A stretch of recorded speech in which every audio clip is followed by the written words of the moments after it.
Let's demonstrate fiber splice connector installation. First, unscrew the rear cover. Thread in the drop cable. Strip about 4 centimeters of sheath with cable stripper. Fix drop cable on the guide rail at about 1 centimeter. Strip fiber coating with Miller stripper.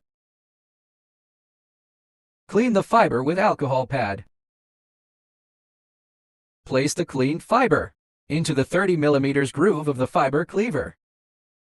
Hold the drop cable with your thumb. Prevent fiber displacement. Push the slide rail to cleave. Insert fiber into the connector sleeve. Insert until the fiber bends slightly. Confirm the fiber is fully inserted. Close and tighten the rear cover. Push the lock backward. Lock the fiber firmly. Install the front cover. Test the fiber light transmission. The light transmission effect is excellent. Then connect both ends with SC coupler.